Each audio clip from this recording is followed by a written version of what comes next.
Justice doesn't need to hate you to destroy you. It just needs to stop caring whether it's wrong. Mercy is not a movie about an evil artificial intelligence. It's a movie about what happens when we confuse procedure with truth, when systems designed to remove bias quietly remove accountability instead.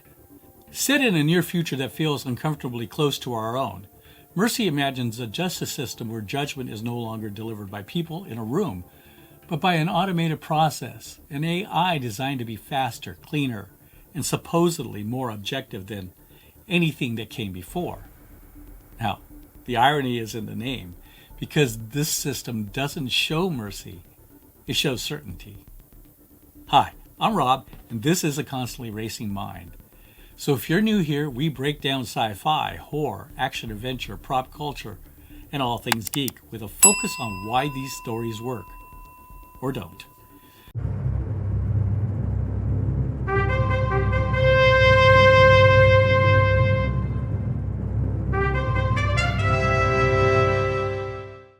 What makes Mercy immediately compelling is that the man trapped inside the process isn't a random victim or an outsider. He's someone who helped build the system, someone who believed in it, someone who trusted it enough to give it authority. Chris Raven is a homicide detective whose entire professional identity is built on the idea of being a good cop. After a case that goes disastrously wrong, he becomes one of the strongest advocates for the Mercy system, a program designed to remove human error, emotional judgment, and doubt from justice entirely. That belief cost him everything because when Raven finds himself on trial, the system doesn't see a creator, it sees an input. At the center of that reversal is the character played by Annabelle Wallis, the emotional and narrative fulcrum of the film. Now, without stepping into spoilers, she represents the human cost that drives Raven's faith in the system. In the first place, she isn't a background detail or a disposable plot device. She is the reason this story exists. Her presence reframes the entire moral equation of the film. This isn't justice operating in abstract. It's justice responding to grief, guilt, and the desire for certainty when ambiguity becomes unbearable. Annabelle Wallis has built a career around stories that live at the intersection of fear, belief, and consequence. Now, from horror films like Annabelle and *Malignant* to genre hybrids like The Mummy, her performances often explore what happens when people are confronted with forces they don't fully understand, whether supernatural, institutional, or systemic. That genre experience matters here. She brings credibility to the emotional stakes of Mercy.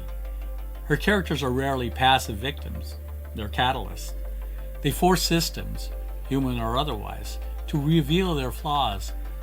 In a film so concerned with process and automation, that human grounding is in fact essential. Callie Reese brings a specific kind of presence to Mercy. Reese is a member of the Seekonk Wampanoag tribe, and before transitioning into film and television, she was a professional boxer, a background that informs the physical disciplines and quiet authority she brings to her performances. That grounded intensity becomes especially visible to wider audiences in True Detective Night Country, where she starred opposite of Jodie Foster in a role that demanded restraint, emotional control, and moral weight rather than overt force. In Mercy, that same presence works in the film's favor. Reese doesn't play to the camera or telegraph intention. She occupies space with credibility. In a story preoccupied with systems, trust, and institutional power, her casting reinforces the idea that authority doesn't always announce itself. Sometimes it simply exists, unchallenged until it matters. The AI at the center of Mercy doesn't behave like traditional sci-fi antagonists. It doesn't rage, it doesn't threaten, it doesn't display malice or self-awareness. It listens, it processes, it decides, calmly, efficiently, confidently. And that's exactly what makes it dangerous. Artificial intelligence doesn't understand meaning. It understands patterns. It doesn't weigh moral context. It evaluates probability. If something resembles guilt often enough, it becomes guilty by association. If something falls outside the model, it becomes suspect. And once a system reaches a conclusion, everything else becomes supporting evidence or statistical noise. The film never needs to over-explain this. You feel it in the structure, in the countdown, in the absence of meaningful appeal. Once the process starts, it doesn't stop to reconsider whether it might be wrong. That's why Mercy feels less like science fiction and more like extrapolation of systems we already live with. Timur Bekmambetov is a director uniquely suited for a film like Mercy, because his career has been building toward this kind of story for years. He's best known for not just large-scale genre films like Night Watch and Wanted, but for pioneering what's known as screen life, a cinematic language where stories unfold through the screens we actually live on. When directing Wanted, Timur wasn't just about stylized action. It was about systems that claim authority over individual lives. Beneath the curved bullets and the kinetic energy, the film explored how people surrender free will to institutions that promise order, destiny, and purpose. In Bekmambetov's work, interfaces aren't props, they're environments. Cameras aren't observers, they're characters. And truth isn't discovered through dialogue, but through data, feeds, windows, and probabilities. That's what makes Mercy feel less like speculative science fiction and more like an extension of the present, a justice system driven by surveillance, metadata, and statistical certainty feels inevitable when framed through his visual grammar. Bekmambetov isn't imagining a distant future. He's documenting the trajectory we're already on. Marco Van Bel's script for Mercy is driven by deceptively simple questions that happen when we mistake accuracy for justice. The idea didn't come from speculative science fiction, but from real-world trends already taking shape. Algorithmic sentencing, AI-assisted courts, automated decision systems quietly influencing people's lives without fanfare or rebellion. Van Belle didn't imagine a hostile AI. He imagined a reasonable one, and that distinction kind of matters. The Mercy system isn't evil. It doesn't hate humanity. It doesn't break its rules. It follows them relentlessly. And that's the script's most consequential move, is this inversion of justice itself. Instead of innocent until proven guilty, Mercy assumes guilt until the system's confidence can be reduced. Probability replaces doubt. Speed replaces deliberation. By framing the story as a courtroom thriller, Van Belle deliberately resurrects a genre built on time, argument, and moral friction. The 90-minute trial isn't just a narrative device, it's a compression of due process into a productivity metric.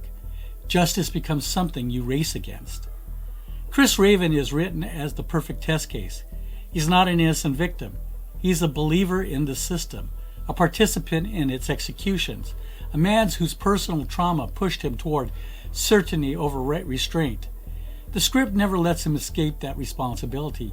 Even as evidence shifts, the question isn't simply whether he's guilty, it's whether he deserves the benefit of the doubt he denied others. Now, Judge Maddox is not written as a villain or a savior. She's a procedure. Her hesitation isn't emotion, it's recalculation under conflicting data. She offers Raven tools, access, and opportunity, not out of mercy, but because the system requires resolution.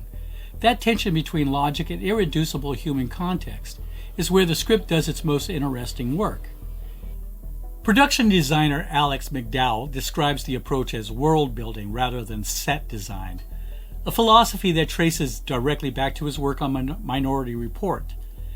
The goal wasn't to imagine a distant future, but to research, prototype, and justify a world that feels like a plausible extension of our own. The film makes extensive use of virtual production in volumetric stages, not as a visual gimmick, but as a narrative tool. The environments respond in real time, light moves dynamically, screens occupy physical space. Actors aren't performing against abstraction, they're reacting to systems that surround them. Now, this is where Mercy evolves the screen life format. Traditional screen life confines the story to flat monitors. Mercy expands that language into three-dimensional, volumetric space. Screens move, interfaces float. Data becomes architecture. Cameras become characters, drones, body cams, surveillance feeds, devices that exist because the world demands them. Nothing is framed arbitrarily. Every angle has material logic. If there's a shot, there's a reason a camera exists there. The result is a world where humans feel smaller, more exposed, and constantly observed. The technology isn't flashy, it's institutional. It works, which is exactly why it's terrifying. This approach also demands more from the actors. There is nowhere to hide. Scenes are captured simultaneously from dozens of perspectives. Performances must remain grounded, consistent, and believable from every angle. The visual effects aren't telling you what to think. They're telling you what the world believes. And that belief, that systems are neutral, efficient, and correct, is exactly what the film is interrogating. We already rely on algorithms to assess risk, flag threats, filter information, and prioritize enforcement. Mercy simply asks, what happens when that logic becomes final, when speed replaces deliberation, and efficiency replaces doubt? The AI isn't cruel, it's just confident. And confidence without humility is lethal. This idea connects directly to the concept of the eternal loop. A system built on assumptions begins validating its own logic. Those assumptions shape what evidence matters. That evidence reinforces the original conclusion. And the system grows more certain, not more accurate. Now, once a system starts judging itself, truth becomes circular. The man at the center of Mercy isn't fighting a machine in the traditional sense. He's fighting a process that no longer knows how to question itself, a system that has outlived the people who were supposed to be responsible for it. And that's where the film's tension really comes from, not chaos, not rebellion, but order. Casting Chris Pratt reinforces that tension in a very deliberate way. Pratt's sci-fi career is built on characters navigating massive systems while remaining fundamentally human. From Passengers to Jurassic World, from Guardians of the Galaxy to the broader Marvel Cinematic Universe, he often plays characters who believe systems can be survived, negotiated with, or fixed. That expectation is weaponized here. We're conditioned to trust Chris Pratt, to believe his characters will figure things out. Mercy quietly undermines that trust by placing him inside a system that refuses to bend, even for someone who helped create it. Rebecca Ferguson's role deepens that tension in a very different way. Her sci-fi credentials are already firmly established. From Lady Jessica in Dune, to her work on Silo, to her long-running presence in the Mission Impossible franchise, she often plays characters who exist within power structures, not outside them. Characters who understand authority, control, and consequence. As Judge Maddox, she embodies that authority completely. And what makes her performance especially compelling is that Maddox is not presented as a cold abstraction. She's an interface, a presence, a voice, an image designed to feel trustworthy. She isn't the system itself, she's the interface. The film plays directly with how we personify technology, how giving AI a human face, and often a female one, encourages compliance and belief. The relationship between Raven and Maddox isn't just adversarial, it's intimate. The entire film is built around the tension between the human intuition and machine certainty. Unlike many past AI films that focus on rebellion or violent uprisings, Mercy is interested in something quieter and more unsettling, a system doing exactly what it was designed to do. In this spoiler-heavy conversation, this places the film in dialogue with decades of AI cinema. But here, rebellion isn't explosive, it's procedural. Together, these performances ground Mercy in recognizable genre language. This isn't abstract futurism, it's a world populated by people who feel like they belong there, which makes the system's rigidity all the more suffocating. That idea is reinforced not just through story, but through how the film is physically constructed. The visual effects and production design don't call attention to themselves. They normalize the system's presence. Interfaces, overlays, and digital environments feel institutional rather than futuristic. Information isn't just displayed, it becomes spatial. Data surrounds the character. It defines the environment they exist inside rather than something they control. The technology works, And that's exactly why it's dangerous. Humans are framed as inputs. Systems are framed as environments. Characters react more than they act. Space feels controlled, measured, and restrained. Whether intentional or shaped by production realities, that restraint becomes part of the film's message. Efficiency feels clean until you're trapped inside it. What Mercy ultimately puts on trial isn't artificial intelligence itself. It's the decision to automate judgment without preserving accountability. The film doesn't argue that AI should never be used. It argues that once humans stop demanding responsibility, systems will happily take over and never give it back. This isn't a new debate. It's one the justice system was built to survive. The American justice system was never designed to be efficient. It was designed to be restrained.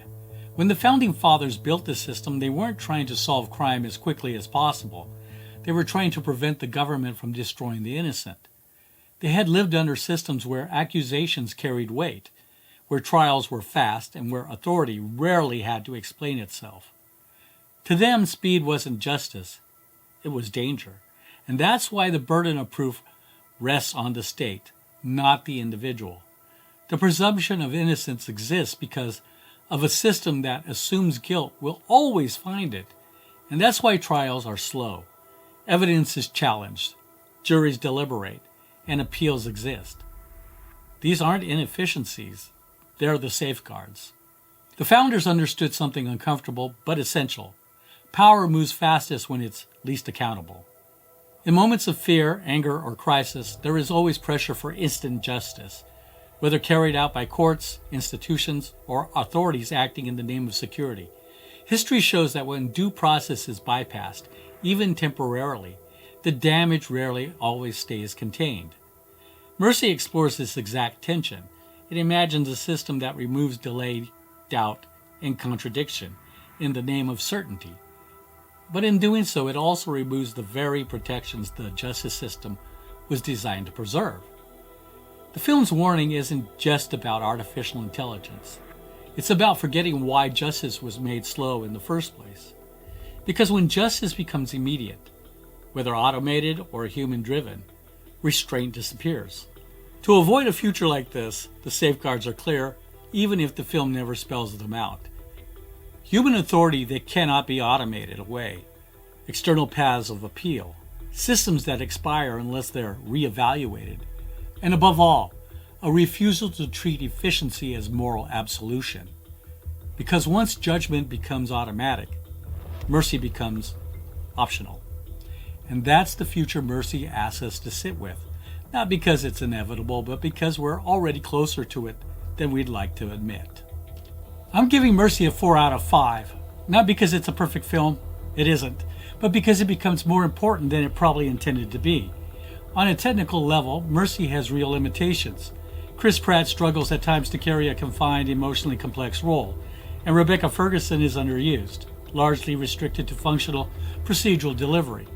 The first half drags slightly as the film works through its exposition, and the villain reveal won't surprise seasoned genre viewers. The ending, in particular, softens the warning the film earns by suggesting the problem is simply AI making mistakes, which undercuts what the story actually demonstrates. But here's why the film still lands for me. Mercy understands something many AI thrillers don't. The danger isn't artificial intelligence turning evil. It's humans using efficiency, automation, and certainty to eliminate accountability. The film correctly identifies true believers inside the system as more dangerous than the technology itself. Its founding lie, its real-time structure, and its depiction of total surveillance all work together to show how speed erases scrutiny and how systems can launder corruption behind objectivity. The production design reinforces this at every level. Near-future Los Angeles feels plausible, not exaggerated. Screens aren't decorations, they're environments. Surveillance isn't a tool, it's the air everyone breathes. Mercy may be flawed in execution, but it's heavy in the right ways. It lingers, it's unsettling, and it raises questions that don't go away when the credits roll. 4 out of 5, not comfortable, not clean, but absolutely worth engaging with. If you've seen Mercy, I'm curious how you read it, not just as a thriller, but as a warning. Let me know your take in the comments. And if you're new here, this is The Constantly Racing Mind. We break down sci-fi, horror, action-adventure, and the ideas underneath them. Thanks for watching.